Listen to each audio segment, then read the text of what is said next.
Marcus Mariota, Carson Wentz, why they are a fit or probably not a fit for the San Francisco 49ers, recently released quarterbacks, and some projections for what 49ers free agent players might make on the open market this offseason. Coming up on today's Locked On 49ers. You are Locked On 49ers, your daily San Francisco 49ers podcast, part of the Locked On Podcast Network, your team every day.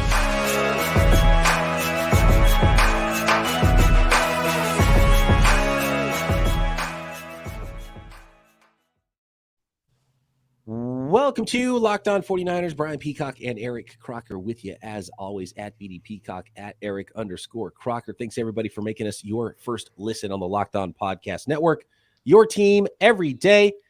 And, of course, this being a Wednesday episode means it is a Winky Wednesday. Let's bring on today's guest. Nicholas Winkler, come on down. Can't believe it. Action News 8 Sports with Nick Winkler. What's happening, Wink? How are you, sir? What's up, guys? I'm just waiting for these 40 times to start rolling in. Bench press, I want all the numbers. Let's go.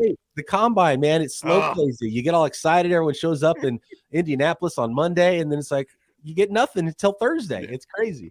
But yeah, there'll be some fast 40 times over the weekends when corners and wide receivers start running, some really key measurements as well when weigh-ins start. There's a lot of folks at the podiums.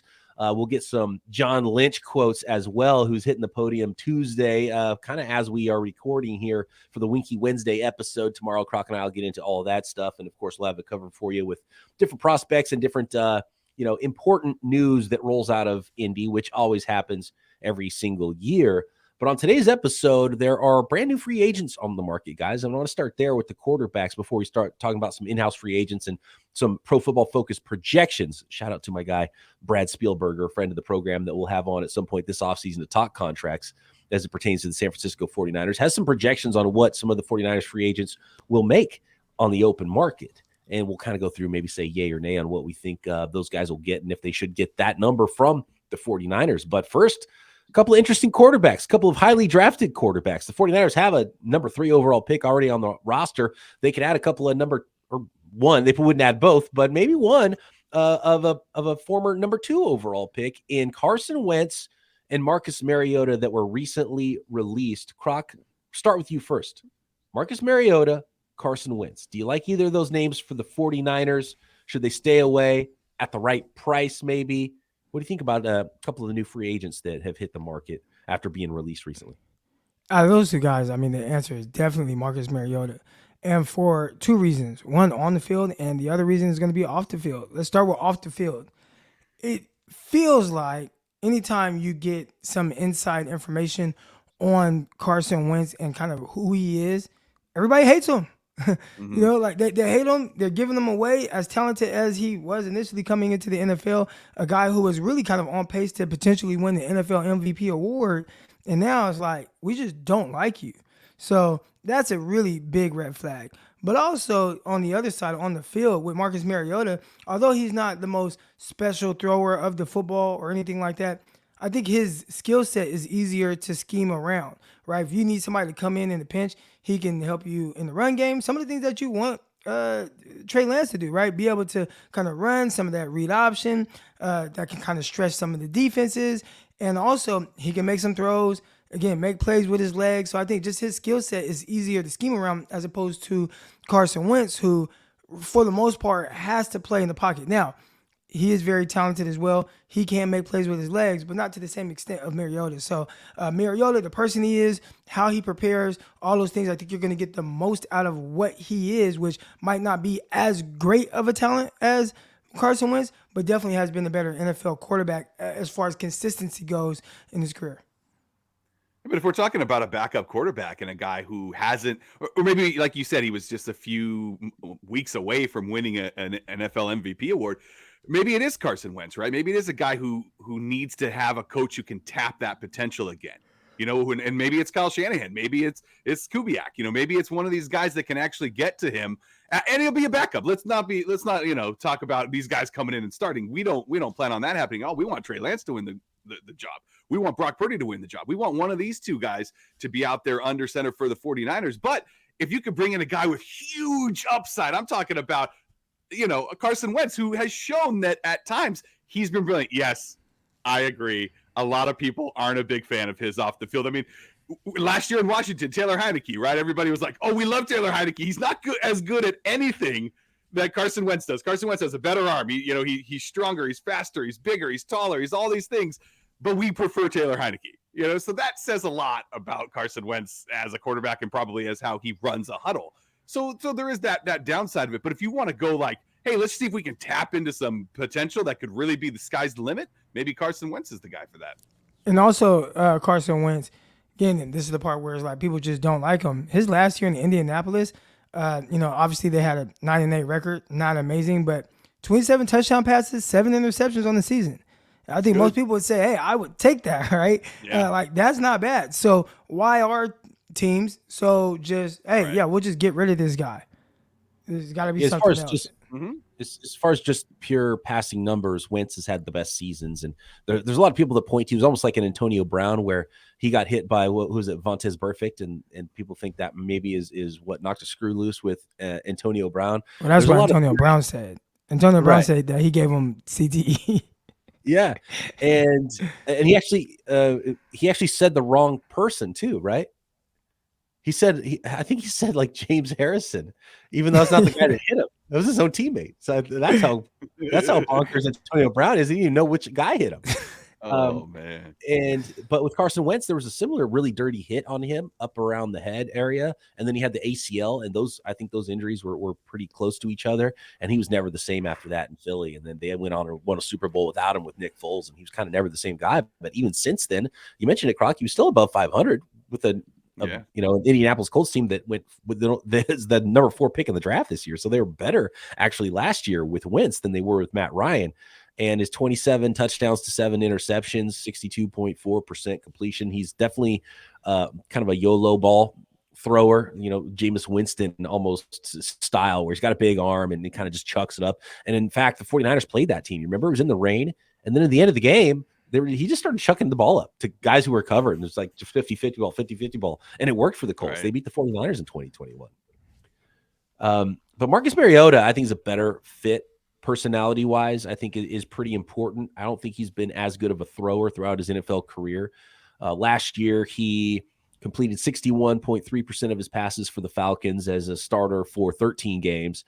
He had 15 touchdowns through 9 interceptions. We saw Mariota beat the 49ers last year with, he was like 15 of 15 efficiency in that game, ran the ball a lot, didn't put everything on his shoulders, but, he added a lot of running ability too. And if you're talking about a veteran player that fits skill set wise with Trey Lance, then I think Marcus Mariota might be a perfect fit if that's the case, if the 49ers are willing to pay. But again, what is it going to cost for one of these guys for a backup quarterback? And all of a sudden your quarterback room, which is supposed to be cheap and allow you to keep other players, you're going to pay a backup quarterback or a guy that you hope is the backup quarterback, $9-10 million. And, then say goodbye to Emmanuel Mosley, or then say goodbye to Mike McGlinchey, because you're paying a quarterback that you hope doesn't play. And also, when I say consistent, as far as these quarterbacks go, is really more so about Marcus Mariota. You just know exactly what you're going to get. Yes. And not to say that it's always going to be better play, but just whatever play he's going to give you, like, he's always going to give you that. As opposed to Carson Wentz, he can look like the next coming of, Peyton Manning one game and do very well. And then all of a sudden he just have 3-4 games in a row where he's just not good. And that's always been kind of the weird thing with him, kind of the last few years.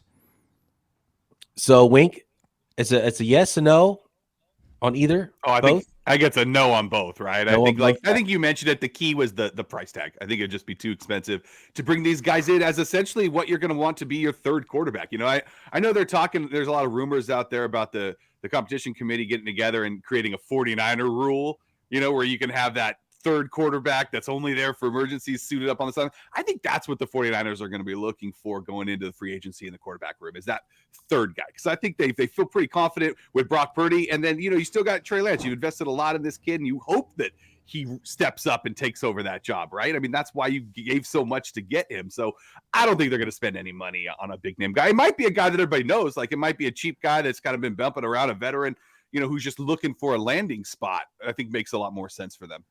It'd be nice if they could bring in Mariota, and if he would take like a 1 year, $4 million contract or something like that, then it starts to make a lot more sense to have that security of a player. And when you start looking at guys and you have to pay a little bit too, and starts to get a little wishy-washy there. And the 49ers need to have some security though. And I'm sure Kyle Shanahan feels the same way with what he's gone through at quarterback. So one of the big aspects of all of this, and it's hard for the 49ers to make a decision right now because they don't know what the surgery outcome has been yet for Brock Purdy. So I think that's got to be one of the keys. So the 49ers are probably gonna have to wait. It's not going to be like we're going to sign a backup on the first day of free agency unless Brock Purdy's already had the surgery and they feel pretty good about what that recovery timeline is going to be. Next, guys, Pro Football Focus has projected dollar amounts, contract amounts for certain 49ers free agents. So let's talk about dollars. Let's talk about real dollars coming up here on the rest of this episode of Locked On 49ers, which is presented by FanDuel. Midway point of the NBA season now, it's the perfect time to download FanDuel, America's #1 sportsbook, because new customers get a no-sweat first bet up to $1,000. That's bonus bets back if your first bet does not win. Just download the FanDuel Sportsbook app. It's safe, secure, super easy to use. I love the app. I love the website, how easy it is to go around and make your bets and build your own parlays if that's what you're trying to do. Make a little bit more cash, a bigger chance for a payout with those same game parlays, which are super fun. You can bet on everything from money line, point scorers, threes drained for those basketball games, college tourneys coming up. Still bet on NFL as well, draft props, future Super Bowl champions, future NFL MVPs. So don't miss the chance to get your no-sweat first bet up to $1,000 in bonus bets when you go to FanDuel.com/lockedon. That's FanDuel.com/lockedon to learn more. Make every moment more with FanDuel, an official sports betting partner of the NBA. Thanks again, everybody, for watching and listening to the Locked On 49ers podcast right here on the Locked On Podcast Network, making us your first listen. It's Winky Wednesday episode with old buddy Nicholas Winkler, my former radio colleague, former sports anchor, TV and radio, joins us. He's the voice of the fan, is what I call him here on the Locked On 49ers podcast. As the voice of the fan, Wink, we've been going through a lot of free agents. Is there one free agent in-house that you think the 49ers have to bring back? Come on. Right now, like coming into this next season? Of upcoming free agents, yeah. Guys that are hitting the unrestricted free agent market. Honestly, I don't think there's anybody they have to have come back. There's a few guys I'd like to have back. Obviously, I'd love to have Jimmie Ward in that secondary. I love what he's done during his time as the 49ers. He'll play linebacker. He'll play safety. He'll play nickel. He'll play corner. It doesn't matter to him. Wherever you want to put Jimmie Ward, he's going to play, and he's going to play at a high level. So for me, he'd be the top priority. But to say that they need to have any of these guys back, I don't know. I mean, it leaves a big hole, right, on the right side of the offensive line if McGlinchey's gone. But that being said, is McGlinchey worth the money that he's going to get? No. I'm not even going to say probably not, because he's not. He's not worth the amount of money he's going to get. Speaking of that money, according to Pro Football Focus, Mike McGlinchey, and we're just going through the guys here, and the 49ers have half a dozen guys that are in the top 100 of free agents, and they've got their projected contract that they would sign as a free agent. Mike McGlinchey projected to get 4 years, $62 million, which by my math is $15.5 million per year for Mike McGlinchey. Croc, is that a yay or a nay for you? A yay and a nay, as in I expect him to get that much, just maybe not from the 49ers. So if Mike McGlinchey hits free agency, talks to teams, comes back to the 49ers, says, hey, guys, I got $462 from the Chicago Bears. I'll stay if you match it. If I'm the 49ers, I'd match it. If I feel confident that he can even slightly improve over last year where he's coming off of a really serious injury. Wink doesn't sound like he wants to match it. No, it's just a lot of money, when you're already paying such, all these high-tier guys, and you got to worry about Nick Bosa, right? You got to worry about Brandon Ayuk. You got to worry about a couple of guys that are due some good paydays, especially Bosa. Like, that's going to be incredible how much he's going to be paid. So you can invest, $14, $15 million in a right tackle who's, like you said, he got a pretty good year coming off a serious injury, but, is it going to go up or down after that? Once he gets paid, who knows? Is that money guaranteed? Right? Like, that's not 62 guaranteed, right? No, it's just the total value of the contract. Yeah, so average 15.5 per year. So the way it's structured, whatever's guaranteed would probably, be less than 15.5 in the first year this year, and then, grow, and then who knows, maybe. I bet there's a way to where you can make it essentially a 3-year $10 million a year contract. That's like if it's only $30 million guaranteed. It probably wouldn't be that severe because then that would mean there's, like a 1 year, $32 million year in year 4. So it'd be more like, let's say if year 4 is 20 million and you cut that off, so it would be a 3-year, $40 million contract. It's better. It's still not great. Yeah. See, I mean, but that's cool. I mean, $13 million a year for a right tackle because again, my biggest issue is 1, we don't know how much longer Trent Williams is going to play. 2, you haven't had really draft capital to really invest in offensive linemen, at least not this year. And if the 49ers continue to win, you're not going to be able to get a high caliber offensive tackle. So your best bet is to kind of, and I hate playing it safe, but kind of play it safe by bringing McGlinchey back, where at the very least he is a legit starting NFL tackle.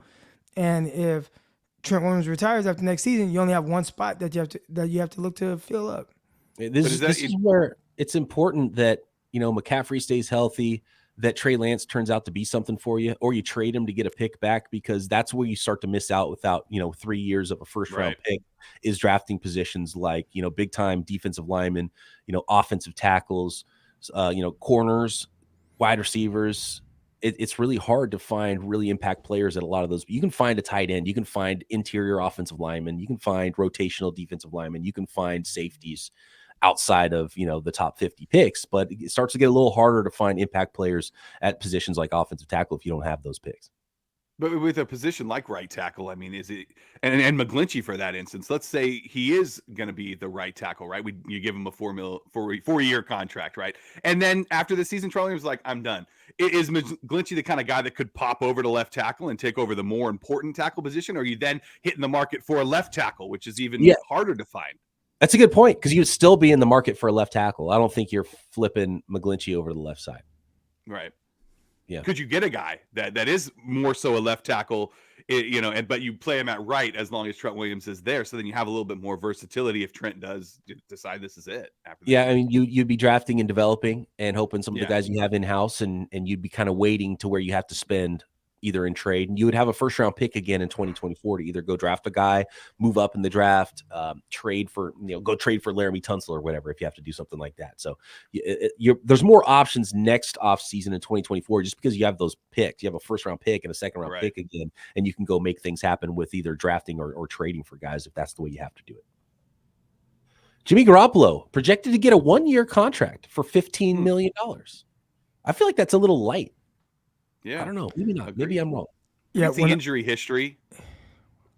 He is definitely stopgap. Like, he's a good fit for exactly what he did with the 49ers. Is you sign Garoppolo short term, and then at some point during that guy you draft's rookie year, Garoppolo makes the decision easy for you. You don't have to bench anybody because he gets hurt, and then you put the rookie in. Like, that's kind of what I envision Garoppolo is for somebody. I don't think he's going to be somebody's savior.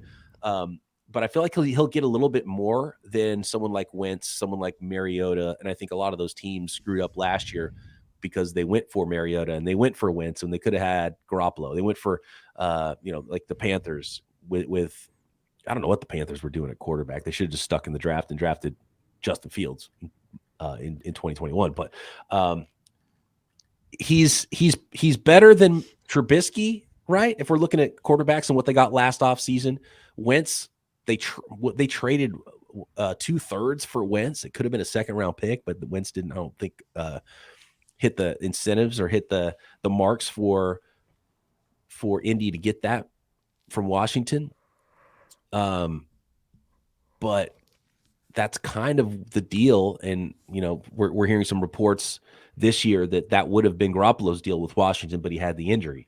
But he still has the injury, so I don't know if a team can count on him. But I feel like it's going to be a 2-year deal, closer to $20 million for Garoppolo. Maybe he won't get that much. I don't know. It's really hard to know what teams are going to think about Garoppolo in the free agent market.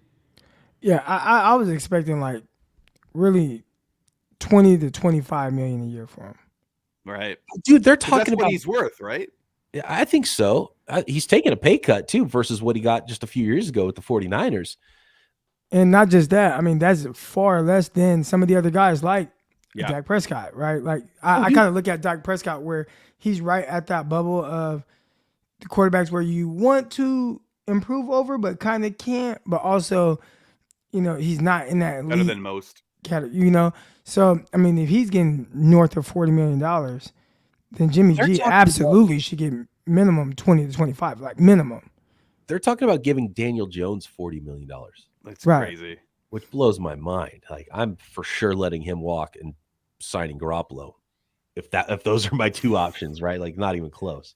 Well, to be fair, Daniel Jones doesn't have a big injury history, and his legs are a lot better than Garoppolo's. So you could see why New York would want to keep him, but that's too much money to pay him. But then again, if teams don't see you as this is my answer for multiple seasons, then you've become right. You've hit the stopgap portion of your career, which probably makes sense then for a 1-year contract for Garoppolo, who might want to play well for a whole season, stay healthy, then maybe get a better deal the next offseason. I could definitely. I mean, there's 4 teams in the NFC South right now. They need a starting quarterback, so he should just be kind of hanging out down there, going from station to station. You're like, hey, I'm available. Let's talk.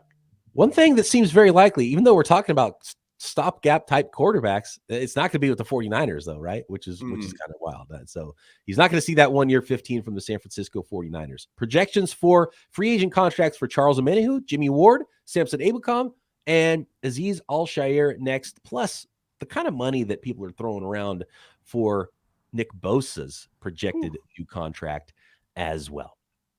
Thanks again, everybody, for making Locked On 49ers your first listen. Check out the brand new Locked On NFL Draft with hosts Damian Parson and Keith Sanchez. In-depth coverage of the biggest NFL draft prospects, deep dives into sleepers, and hidden gems for all of your NFL franchises. Find Locked On NFL Draft wherever you get your podcasts and on YouTube, part of the Locked On Podcast Network. And make sure you subscribe to the brand new YouTube channel for Peacock and Williamson. Myself and former NFL scout Matt Williamson coming at you every single day, covering the entire NFL. Charles Omenihu's projected contract, guys, is 2 years, $17.5 million. And I think that's pretty fair. And I think that's something the 49ers would have to entertain to make sure they've got themselves covered with a guy who's very versatile on the defensive line, played really well, especially they have to figure out what's going on with his off-field stuff with Omenihu. But as long as they're comfortable there, 2 years, $17.5 million, and that's going to play itself out. And I think it's going to keep Omenihu from getting anything bigger on the free agent market. So I kind of like that projection. I think it's pretty accurate. And I think that's something the 49ers should entertain. What do you guys think? Wink, 2 years, 17.5 for Charles Omenihu. Yeah, he's a playmaker. I think you got to lock that guy up. I mean, obviously the off-the-field stuff worries you a little bit. But they played him in the postseason. They had no problem rushing him out there, and they knew as much information as anyone, right? I mean, so, right. So that kind of clues you into how they think about it. I thought the same thing. So he ran right out there in the preseason or the postseason and played. So I don't think they would, based on what we know, which is nothing. Just what they're telling us they were comfortable with playing him. So it's probably they're comfortable with bringing him back. Croc, $8.5 million. Omenihu? You're muted. I think you're muted, Croc. There we go. Yeah, I was muted. He $8.5 million. If that's the going rate now, the one thing I guess you could justify paying him that is he's a guy that has the versatility. He can play outside. He can play inside. He's been very durable while playing for the 49ers. I feel like in big moments you've seen him pop up and make a play where other guys that sometimes even get paid a little bit more, you don't see that type of like splash plays in key moments. So a lot of money, but I think he is somebody who, when you're losing these other guys and you talk about Ebukam and not getting him back, then Omenihu is somebody that you can definitely get, especially if you don't know exactly what you're getting from Drake Jackson just yet. Right. It's probably going to come down to Omenihu or Samson Ebukam, and Ebukam's projections just a hair higher. It's 3 years, $30.8 million. So you're talking about 2 years at 8.5 for Omenihu, or just over $10 million for 3 years with Ebukam. And to me, I'm going to go Omenihu there. Wink? Yeah. Same. I mean, I think both guys have played really well for the 49ers. I think as the voice of the fan, I think they both passed the eye test, right? They both are guys that, like Croc said, pop up in big moments that you're like, oh, there's Ebukam, oh yeah, there's Omenihu, like you like that. That's what you need from that position. And so I think that if you're going to invest so much money in Nick Bosa and you're going to have the option to do that, and you're still paying Eric Armstead so much money, like you probably go with the cheaper of the two between Omenihu and Ebukam, because you got already so much money invested in that defensive line that maybe you need to save that money a little bit. What do you guys think about this idea? Because, and as the voice of the fan, wink, trademark, copyright, voice of the fan. Like, should the 49ers be spending money on anybody that the fan isn't walking in and grabbing their jersey off the rack with how much they have to pay to Bosa and Trent Williams and, hopefully at some point paying a quarterback in the near future, because they've seen they bring in Arden Key. Oh, look, he looks great. Gets a deal somewhere else. DJ Jones looks great. Gets a deal somewhere else. Should they just keep bringing in guys on the cheap and helping those guys earn money with other teams? Because it seems like they're filtering guys in on defense, and everyone they bring in rotationally plays well. You're not wrong. You're Jordan Willis, like a lot of names of these guys that, were supposed to be something somewhere else. And then all of a sudden come to the Niners and it's like, look, this scheme is great. You're playing with all these great players. Like maybe they do just keep inserting guys that are, coming in kind of like a pitcher, right? That's looking or a starting quarterback that's looking, they got that 1-year deal, right? They come in, they prove themselves, they go out, they make some money elsewhere. Like maybe they get a couple of guys that have been better in the past, maybe had a down year or two, maybe coming off of an injury, and they can just bring them in. Plug and play kind of thing. Do the 49ers have that kind of magic on defense, Croc? And is it because of Bosa? Because what's funny is everyone talks about Kyle Shanahan's record with Jimmy Garoppolo. Kyle Shanahan's record with Nick Bosa is almost the same, because Bosa's kind of been hurt like Jimmy was for big stretches, and those were the years where the 49ers weren't good. Ever since Nick Bosa's been in the lineup for the 49ers are good. If we're talking about QB wins, what about defensive end wins? And that's why Bosa is going to make so much money. But do the 49ers have something on defense? And we'll see what it looks like under Steve Wilks, but they're so good that don't pay anybody. Don't pay Ward. Don't pay Omenihu. Don't pay Ebukam, because you can find guys off.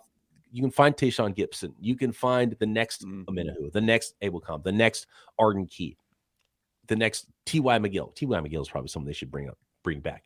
By the way, Tayshaun Gibson is not projected on here, which means the PFF folks think his price will be lower than Jimmie Ward. Jimmie Ward, 2 years, $13.5 million, which is pretty low. That's actually a pay cut for Jimmie Ward. So we're talking about, less than $7 million a year for a 2-year contract for Jimmie Ward. So my two-pronged question for you, Croc, do the 49ers have magic on defense where they should not pay guys and allow themselves to have values there and filter through players? Or do they need to pay some of these guys like Omenihu, Ebukam, or maybe Jimmie Ward at about $7.5 million per year? You're going to have to pay a couple of those guys, but I think the magic that you're seeing with the 49ers is coaching. 49ers have really good coaches that put their players in positions to be successful, and I think they've done a terrific job of that, especially on the defensive side of the ball, very consistent with it as well at all levels. I kind of reference being able to win with Josh Norman out there, right? And obviously at different times, maybe not quite the results that 49er fans want, right? You want that shutdown guy, and Josh Norman isn't that. But overall, the defense as a whole didn't really take a step back when he was out there. So they do a really good job of that, and I think that's what they're doing now. Are they masking deficiencies? If you had somebody more talented, could you do more, right? And those are the things that we don't quite know. For the first time since when Javarius Ward showed up, like, we saw 49ers shadow receivers with the cornerback, right? So if you have guys that you feel like could do more, then, obviously you want those type of guys. So talked about Omenihu being able to play outside and inside. Like, that's why you play him as opposed to maybe somebody else who you could put in the spot, but then dang, that's all he can do. Right. But for me, you talk about the coaching, right? And so they lost Solid in New York, and then they lost D'Amico Ryans. Are these guys going to go after a lot of these 49er guys that maybe played for them, right? Now they're a free agent. Oh, bring these guys in. So does that kind of raise the price for the 49ers for some of their in-house guys because their coaches are elsewhere now and will pay them a little bit more? I thought the Jets would steal more guys, but clearly Robert Saleh wasn't in charge of the roster, and GM Joe Douglas had different ideas about guys he wanted to bring in, and there was a few ex-49ers that did end up on the Jets, but there's fewer than I thought. There's potential probably for more with D'Amico Ryans, but again, he's not the GM, and when the GM hires a new coach, usually the GM has more power and has that roster control. But the last name on this list is Azeez al-Shaair, and he's only projected to get 2 years, $8 million, so $4 million per year. I would almost want to keep al-Shaair for that. That's pretty cheap for a starting caliber linebacker. He's a really good player, But A, I think he'll get more than that, and B, I think he'll get more than that from D'Amico Ryans and the Houston Texans. So I would be surprised if al-Shaair comes back, just because how much they're paying, and even if it's $4 million per year. I mean, the 49ers are already paying 2 linebackers in Greenlaw and Warner. I don't know how you can pay more at linebacker, but he's a good player, and if he's, that's a bargain for any team, I think, for how good of a player al-Shaair is, to get that caliber of a starting inside linebacker for $4 million per year. Croc, you bringing back al-Shaair?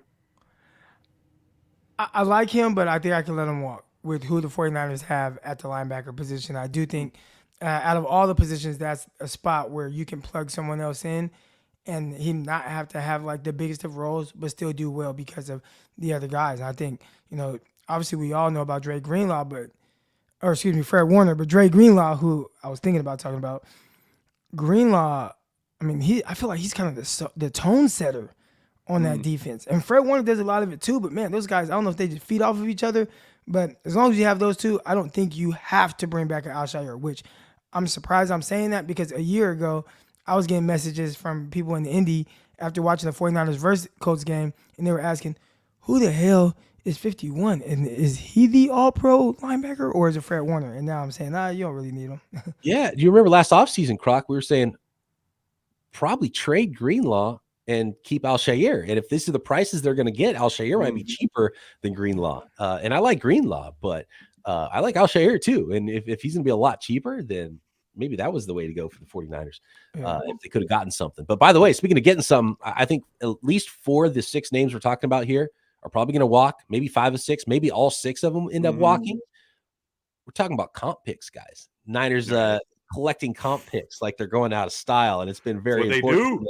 Yeah, and so especially with how good they've been in the late rounds of the NFL draft. On day 3, the NFL draft is important, so they're going to have more of those comp picks coming this offseason. I think they're going to let more guys walk than they bring back, and especially not be bringing back guys from the outside that would count against their comp formula there.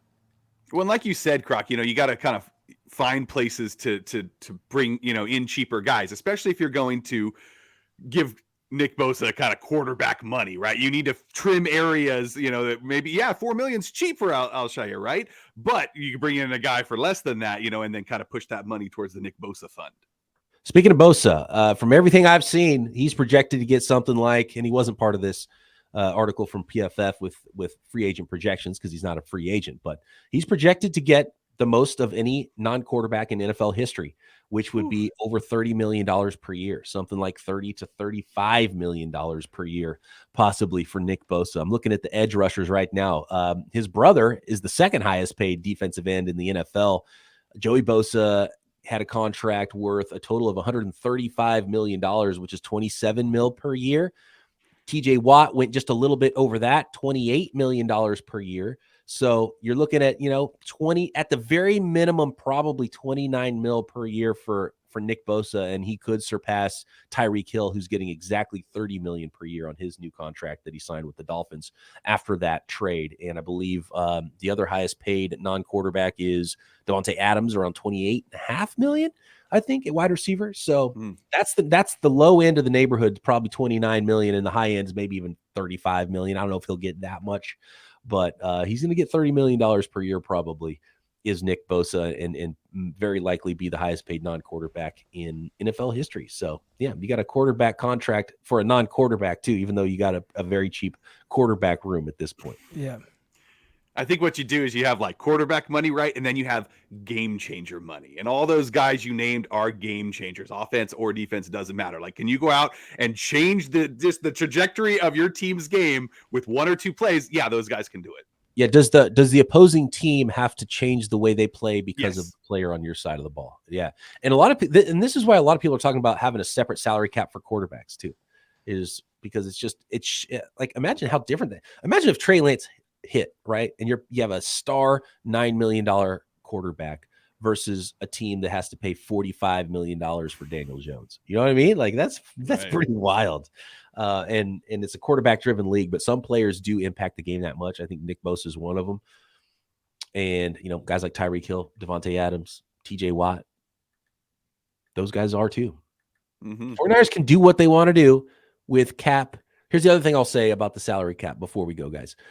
Because everyone just whatever, just restructure all these guys. It's like, okay, that's, they can get under this year and that's fine. And they're trying to win and they'll probably restructure multiple guys this year.